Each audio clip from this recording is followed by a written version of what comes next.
I'm going to read to you the back of the book. So it says, Percy Jackson is about to be kicked out of boarding school again. Does anyone know what boarding school is?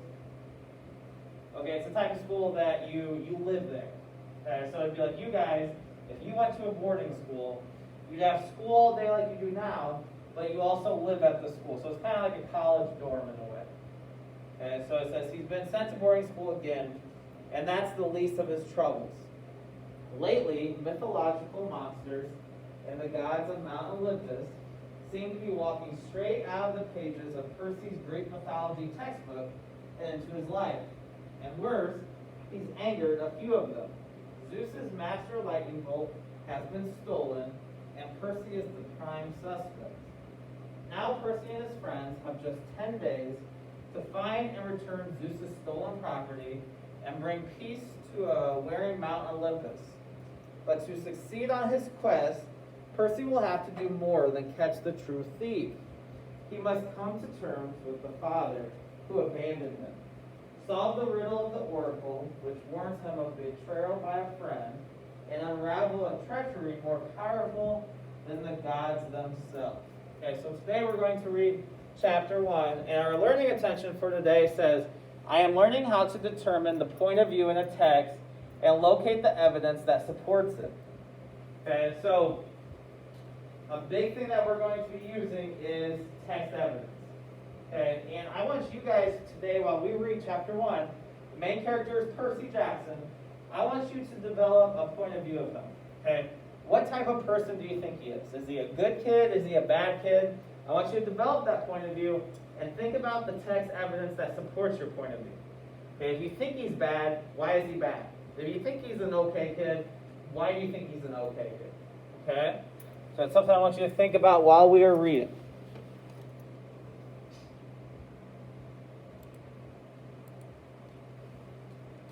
Look, I didn't want to be a half-blood. If you're reading this because you think you might be one, my advice is close this book right now. Believe whatever lie your mom or dad told you about your birth and try to lead a normal life. Being a half-blood is dangerous. It's scary.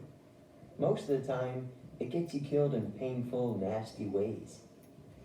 If you're a normal kid, reading this because you think it's fiction, great, read on. I envy you for being able to believe that none of this ever happened. But if you recognize yourself in these pages, if you feel something stirring inside, stop reading immediately. You might be one of us. And once you know that, it's only a matter of time before they sense it too. And they'll come for you. Don't say I didn't warn you. Okay, does he say who they are? No. Okay, he doesn't say who they are yet. Obviously, they seem dangerous. Now, he says being a half-blood is dangerous and it's scary. Does he explain what a half-blood is? No. Okay, so we don't know what he's talking about. Obviously, it's something serious, though, that he is. My name is Jackson. I'm 12 years old. Until a few months ago, I was a boarding student at the Academy, a private school for troubled kids in upstate New York. Am I a troubled kid? Yeah, you could say that. I could start at any point in my short, miserable life to prove it, but things really started going bad last May. Fifth grade class took a field trip to Manhattan. 28 mental case kids and 2 teachers on a yellow school bus, heading to the Metropolitan Museum of Art to look at ancient Greek and Roman stuff. I know, it sounds like torture. Most Yancey field trips were. But Mr. Brunner, our Latin teacher, was leading this trip, so I had hopes. Mr. Brunner was this middle-aged guy in a motorized wheelchair. He had thinning hair and a scruffy beard and a frayed tweed jacket, which always smelled like coffee. You wouldn't think he'd be cool, but he told stories and jokes and let us play games in class.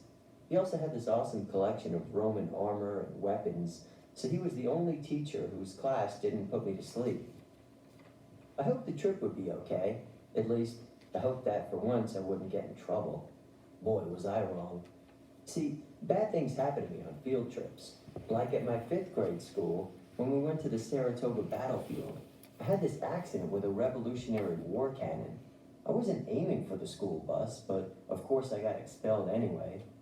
And before that, at my 4th grade school, when we took a behind-the-scenes tour of the Marine World Shark Pool, I sort of hit the wrong lever on the catwalk and our class took an unplanned swim. And the time before that, well, you get the idea. Okay, so the things that he's talking about, field trips that he's been on, something always seems to happen to him. Does it seem like he does it on purpose? No, I don't think he's doing it on purpose. You know, he said once, I had this accident with the Revolutionary War cannon, and then he says, you know, I sort of hit the wrong lever on the catwalk. Okay, so it's almost like he has really bad luck, or he's kind of cursed in a way. Okay, he doesn't necessarily seem bad. He's doing bad things, okay, but they're kind of like accidents. This trip, I was determined to be good.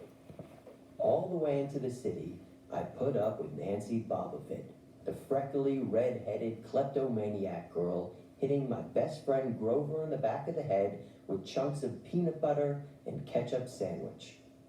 Grover was an easy target. He was scrawny. He cried when he got frustrated. He must have been held back several grades because he was the only 6th grader with acne and the start of a wispy beard on his chin. On top of all that, he was crippled. He had a note excusing him from PE for the rest of his life because he had some kind of muscular disease in his legs. He walked funny, like every step hurt him, but don't let that fool you. You should have seen him run when it was enchilada day in the cafeteria. Anyway, Nancy Bobofit was throwing wads of sandwich that stuck in his curly brown hair, and she knew I couldn't do anything back to her because I was already on probation. The headmaster had threatened me with death by in-school suspension if anything bad, embarrassing, or even mildly entertaining happened on this trip. I'm gonna kill her, I mumbled. Grover tried to calm me down. It's okay, I like peanut butter. He dodged another piece of Nancy's lunch. That's it. I started to get up, but Grover pulled me back to my seat. You're already on probation, he reminded me. You know who will get blamed if anything happens. Looking back on it, I wish I'd decked Nancy Bobofit right then and there.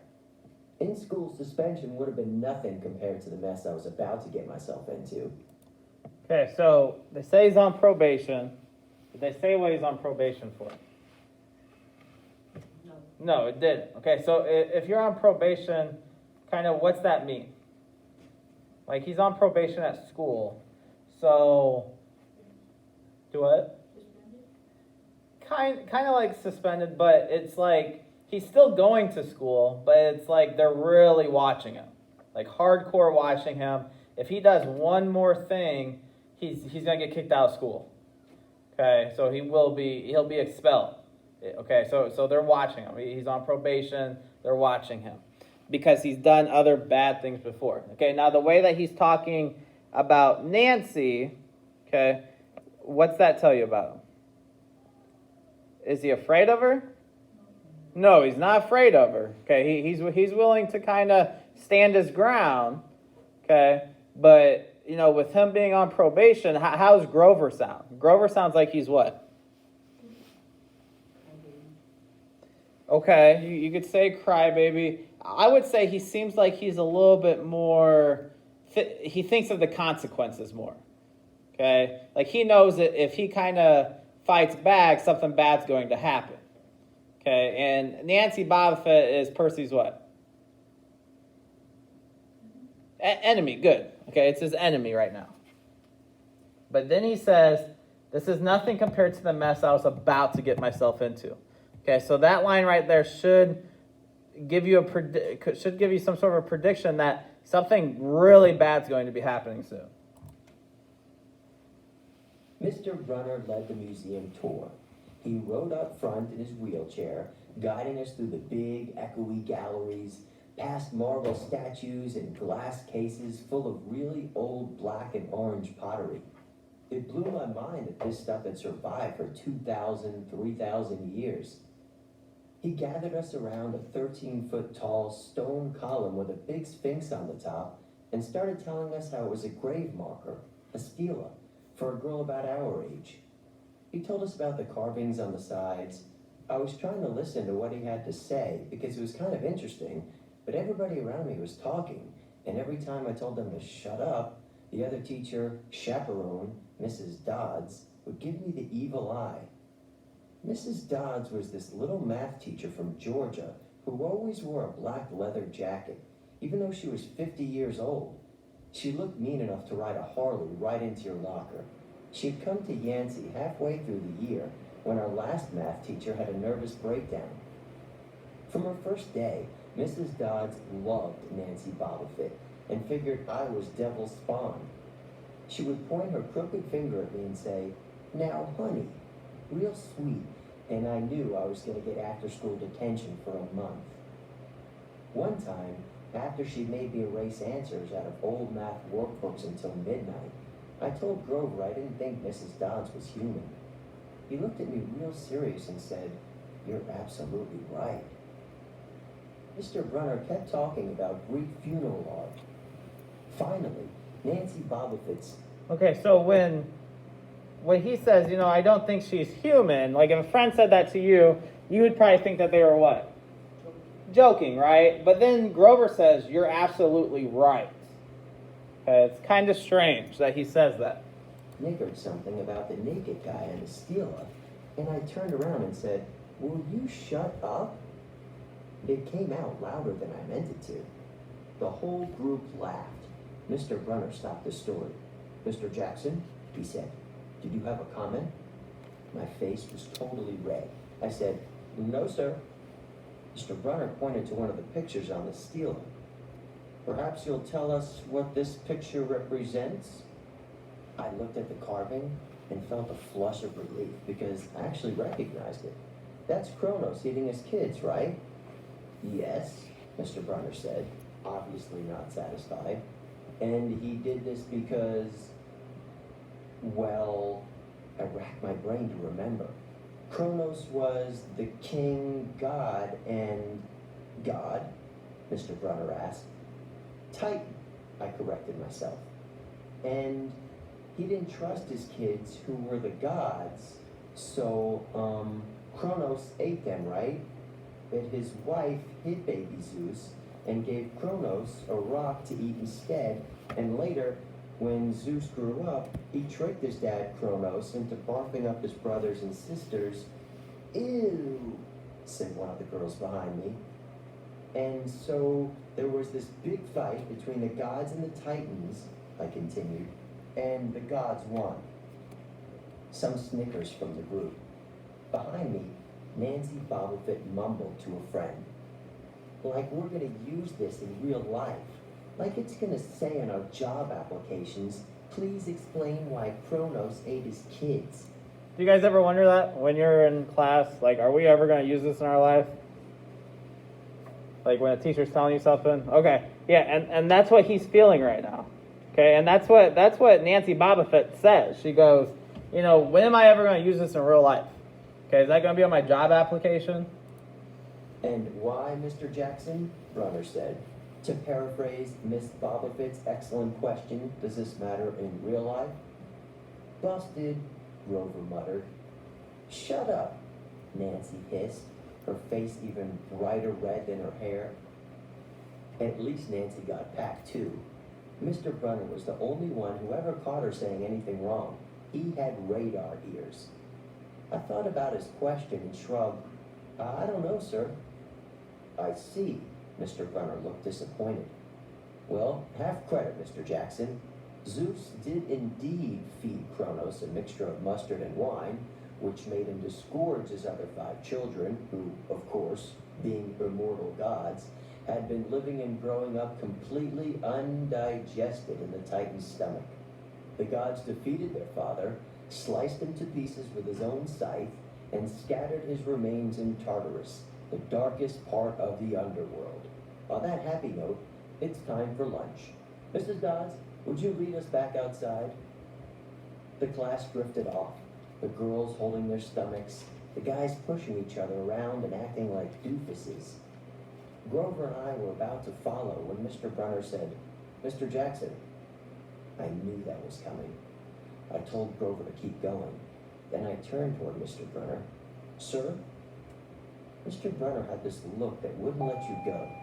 Teacher, Intense excuse brown the interruption, eyes but if that you would put your 1,000 years recycling old out when you get a had moment, seen everything. Mr. Galvin and his crew will be coming around You this must morning for learn the answer recycling. to my Thank you. question. Okay, we're at the part where it says, you must learn the answer to my question. Mr. Brunner told me. About the Titans? About real life and how your studies apply to it. Okay, so it makes you wonder, why does Mr. Brunner come up to Percy and say that you need to understand why this applies to real life? Okay, it makes you think, why Percy? Why does he come up to Percy and say it? Oh, what you learn from me, he said, is vitally important. I expect you to treat it as such. I will accept only the best from you, Percy Jackson. I wanted to get angry. This guy pushed me so hard. I mean, sure, it was kind of cool on tournament days when he dressed up in a suit of Roman armor and shouted, "Whoa!" and challenged us, sword point against chalk, to run to the board and name every Greek and Roman person who had ever lived, and their mother, and what god they worshipped. But Mr. Brunner expected me to be as good as everybody else, despite the fact that I have dyslexia, an attention deficit disorder, and I've never made above a C- in my life. No, he didn't expect me to be as good. He expected me to be better. And I just couldn't learn all those names and facts, much less spell them correctly. I mumbled something about trying harder, while Mr. Brunner took one long, sad look at the stela, like he'd been at this girl's funeral. He told me to go outside and eat my lunch. The class gathered on the front steps of the museum, where we could watch the foot traffic along Fifth Avenue. Overhead, a huge storm was brewing, with clouds blacker than I'd ever seen over the city. I figured maybe it was global warming or something, because the weather all across New York State had been weird since Christmas. We'd had massive snowstorms, flooding, wildfires from lightning strikes. I wouldn't have been surprised if this was a hurricane blowing in. Nobody else seemed to notice. Some of the guys were pelting pigeons with Lunchables crackers. Nancy Bobofit was trying to pickpocket something out of a lady's purse. And, of course, Mrs. Dodds wasn't seeing a thing. Grover and I sat on the edge of the fountain, away from the others. We thought that maybe if we did that, everybody wouldn't know we were from that school, the school for loser freaks who couldn't make it elsewhere. Detention? Grover asked. Nah, I said. Not from Brunner. I just wish he'd lay off me sometimes. I mean, I'm not a genius. Grover didn't say anything for a while. Then, when I thought he was going to give me some deep philosophical comment to make me feel better, he said, "Can I have your apple?" I didn't have much of an appetite, so I let him take it. I watched the stream of cabs going down Fifth Avenue and thought about my mom's apartment, only a little ways uptown from where we sat. I hadn't seen her since Christmas.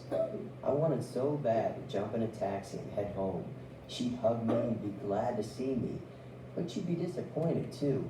She'd send me right back to Yancey, remind me that I had to try harder, even if this was my 6th school in 6 years, and I was probably going to be kicked out again.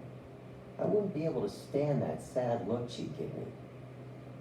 Okay, so if this was your 6th school in 6 years, how would your parents react? Would they just, he said, she'd give me a hug and be glad to see me. Would your parents just give you a hug and be glad to see you if you got kicked out of 6 schools in 6 years? Probably not, okay? I highly doubt it. So it makes you wonder, why is his mom kind of babying him? Mr. Brunner parked his wheelchair at the base of the handicapped ramp. He ate celery while he read a paperback novel. A red umbrella stuck up from the back of his chair, making it look like a motorized cafe table. I was about to unwrap my sandwich when Nancy Bobofit appeared in front of me with her ugly friends. I guess she'd gotten tired of stealing from the tourists and dumped her half-eaten lunch in Grover's lap. Oops, she grinned at me with her crooked teeth. Her freckles were orange, as if somebody had spray painted her face with liquid Cheetos. I tried to stay cool. The school counselor had told me 1,000,000 times, count to 10, get control of your temper. I was so mad, my mind went blank. A wave roared in my ears. I don't remember touching her, but the next thing I knew, Nancy was sitting on her butt in the fountain, screaming, "Percy pushed me." Mrs. Dodds materialized next to us. Some of the kids were whispering, "Did you see? The water. Like it grabbed her." I didn't know what they were talking about. All I knew was that I was in trouble again. Okay, so right here it says, I don't remember touching her, but next thing I knew, Nancy was sitting on her butt in the fountain. Don't you think he'd remember pushing someone into a fountain? Probably, right? I mean, if you shove somebody, you usually remember it. But then he says, Mrs. Dodds materialized next to him, and some of the kids were whispering, "Did you see the water? It grabbed her." So obviously, did Percy really push her? Doesn't sound like it. It sounds like the water somehow grabbed her and pulled her in. Okay, what we're going to do, we're going to stop there for the moment. Okay, and I want you to answer the questions, and then we're going to talk about them, okay?